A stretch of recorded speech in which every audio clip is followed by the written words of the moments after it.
New ইয়র্কে বাংলাদেশি অধ্যুষিত Jackson হাইটসে fuchka চটপটির সুনাম এখন দিগন্ত জোড়া। নিউ ইয়র্ক ছাড়াও অন্যান্য স্টেট থেকে অনেকে ছুটে আসেন এখানকার ফুচকা ও চটপটির স্বাদ নিতে।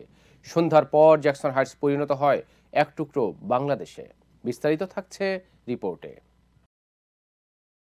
যুক্তরাষ্ট্র তথা নিউ ইয়র্কে বাংলাদেশিদের প্রাণ জ্যাকসন হাইটস। এখানে আসলে মনে হতে পারে যে কেউ বাংলাদেশে রয়েছেন। বাংলাদেশি খাবারের দোকান সহ বিভিন্ন গ্রোসারির নানা ব্যবসায়িক প্রতিষ্ঠান এই জ্যাকসন হাইটসে। পুরোটাই যেন বাঙালিয়ানা। বিভিন্ন স্টেট, টেক্সাস, ফ্লোরিডা, ক্যালিফোর্নিয়া থেকে আসে এবং আনন্দমুখর পরিবেশে এখানে সবাই আসে, ফুচকাগুলো খায় এবং বাংলাদেশের যে কৃষ্টি কালচার এটাকে উপভোগ করে। তাই জ্যাকসন হাইটস আমাদের একটা প্রাণের স্পন্দন। যেমন আমরা বাংলাদেশের ঢাকা বা বিভিন্ন আমাদের এলাকায় থাকি, আমরা 13,000 মাইল দূরে থেকেও আমাদের কাছে মনে হচ্ছে যে আমরা বাংলাদেশে আমাদের গ্রামের বাজারেই আসছি। এই জ্যাকসন হাইটসের 37 এভিনিউর পাশে 73rd ও 74 স্ট্রিট সংলগ্ন এলাকায় গড়ে উঠেছে একাধিক চটপটি ফুচকা ও পিঠার দোকান। সন্ধ্যার পর থেকেই চটপটি ফুচকার ভিন্ন স্বাদ নিতে চান অনেকেই। এখানকার চটপটি ফুচকা যেন পুরো বাংলাদেশি টেস্ট, এমনটাই মনে করছেন অনেকে।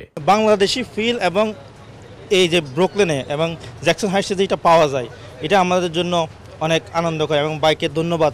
আমরা প্রত্যেক দিন এখানে আসি আর এই এলাকারই বেস্ট চা বাইরে এখানে পাওয়া যায়, তো সেই জন্য আমরা ব্রুকলিন থেকে প্রায় হাফ অ্যান আওয়ার ড্রাইভ করে এখানে আসি। জ্যাকসন হাইটস ছাড়াও অন্যান্য সিটি থেকে এখানে চটপটির স্বাদ নিতে আসেন অনেকেই। আমাদের বন্ধু অনেক ভালো লাগছে চাটা মুখে ধরে, তো এই জন্য আমরা এভরিডে লিটারালি ব্রুকলিন থেকে এখানে আসতে হয়। So like it tax like 30 minutes. So that's why. Bangladeshi কমিউনিটির বাইরে অন্যান্য কমিউনিটির মানুষ এবং আমেরিকানরাও এখানকার চটপটির ফুচকার স্বাদ নিয়ে বেশ পুলকিত।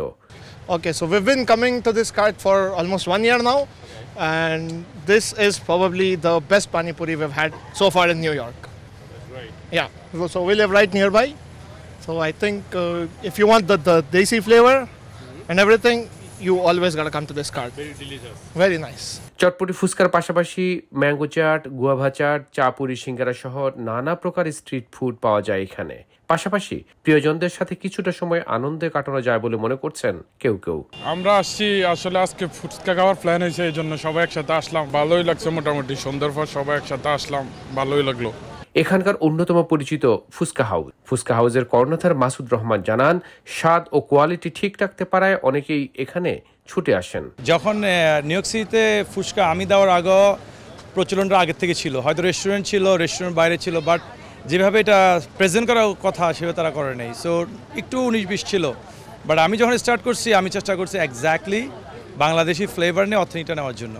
সো দ্যাটস আমার প্ল্যানটা ছিল হবে। অন্যান্য স্টেট থেকেও অনেকে এখানে ছুটে আসেন বলে জানান তিনি।